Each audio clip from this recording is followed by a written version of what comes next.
But there are some similarities that we can look at about how those people achieved some success. First of all, they created alternative culture.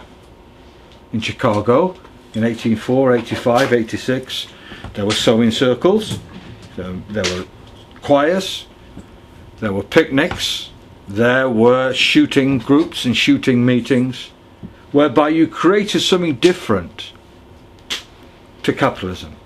You created your own culture that you were part of, that you had made, that was different and offered both enjoyment and a different way of looking at the world. In Barcelona in 35, 36, you had the schools, the Ateneos, the Athenaeums, the academies where you were taught and you worked on anti-clerical ideas of libertarian communism. You had neighbourhood committees, neighbourhood groups. But the one thing in common that they had was that anarchists were part and parcel of those working class communities. That's where they were. There was a group, and I have to be very careful, they called I think it was called Les Novatos, the novices. You know, the FI, especially the FI, the Iberian Anarchist Federation, they created little groups, Nosotros, ourselves. And Los Novatos were novices. They called themselves the novices because they hadn't really been involved in a real skirmish with the police. They were learning how to street fight and how to defend themselves. Now that group, Novatos, had 3 brothers in and about 4 other members who all came from the same street, the same working class community. So when the revolution broke out in 36, or when events broke out in Chicago, those working class communities had people in them who were anarchists.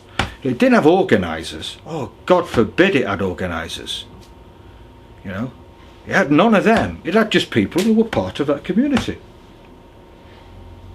Now, all of us in this room at some juncture have got a, I do, you know, occasionally, I have, how are you going to break capitalism? Seriously, I mean, how are we going to break it? I live in California now, and trust me, got to be careful. My companions from California, you have to be careful. But it's a fucking iffy place, trust me. Let me give you an example. 2 weeks ago today, I spoke, and it was my last farewell to America speaking, you know. Fucking was, what a place. It was in Santa Cruz. Now, I was the oldest person there by 30 odd years. And it was in an info shop. And it was a marvellous info shop. It was on Pacific Palisades, is it? Pacific Avenue.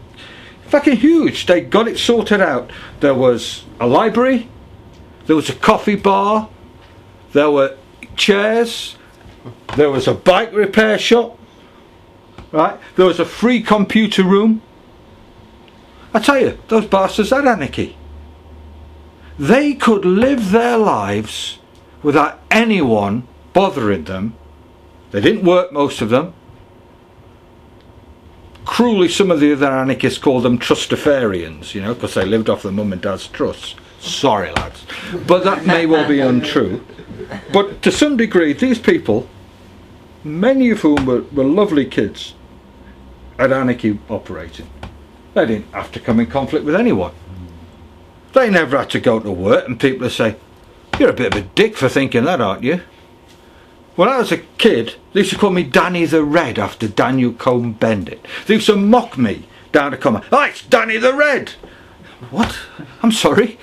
You know, when people mock you, when people call you stupid names, you have to defend your ideas. It becomes considerably more difficult, and you become considerably more convinced of your ideas than if you can operate in the vacuum that California can allow you to operate in. Now, those people are convinced that they're doing really good work, and trust me, they're lovely people. But the struggles, the working class communities around them, have no contact with these people whatsoever. They've got no contact. If there's a rent strike going on somewhere, they don't know. If people have got no money because the recession means that there's 5 kiddies living in one room, they don't know. Oh, they'd be appalled. But they've got as much contact. They know more about the struggle in Palestine than they do about the struggle in Oakland. Do you know, in Oakland there's fucking rickets back now. Kiddies are starving in that area. And the anarchist papers are things like situationism, the second wave, and anarchist games. My fervent plea to you all is that it's great to meet and chat to people who are likewise of your minds, your ideas, but the time may well be coming that we need to move well beyond that. Find our bases somewhere else, find our ways of operating, not in some strange anarchist culture, but in the experiences of everyday people. Because if not, I don't really see how we're going to really challenge capitalism. I don't. Final point on that, there's a group in San Francisco called the Alexander Berkman Social Club, which we organise. It's fun, it's great.